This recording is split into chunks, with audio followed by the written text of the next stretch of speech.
Pie mums nonāca šī ukulele, lai uzliktu jaunas stīgas. Tomēr, mainot stīgas, es pamanīju, ka ladas ir palikušas ļoti asas, un tā kā es nevaru atdot cilvēkiem tādu instrumentu, kas viņiem spēlējot sagriezīs pirkstus, tad es ķeros pie darbiņiem.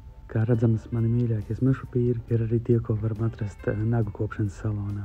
Ko es neuzfilmēju, ir arī tas, kā es notīrīju visu korpusu, lai šis instruments izstāsta gandrīz kā jauns, neskatoties uz to, ka ir jau mīlēts un spēlēts jau 10 gadus.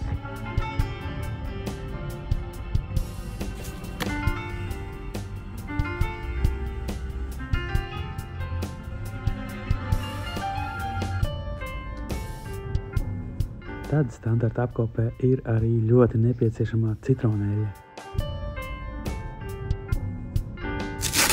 Vajadzēja mazliet pievilkt stīgu spriegotāju, salikt visu atpakaļ vietā, un kā redzams, stīgām virsū ir dažādas krāsas galiņi, un paciņas aizmugurē var redzēt, kura stīga ir kura. To var redzēt arī pēc resnuma, tomēr vieglāk būs skatīties pēc krāsu galiem.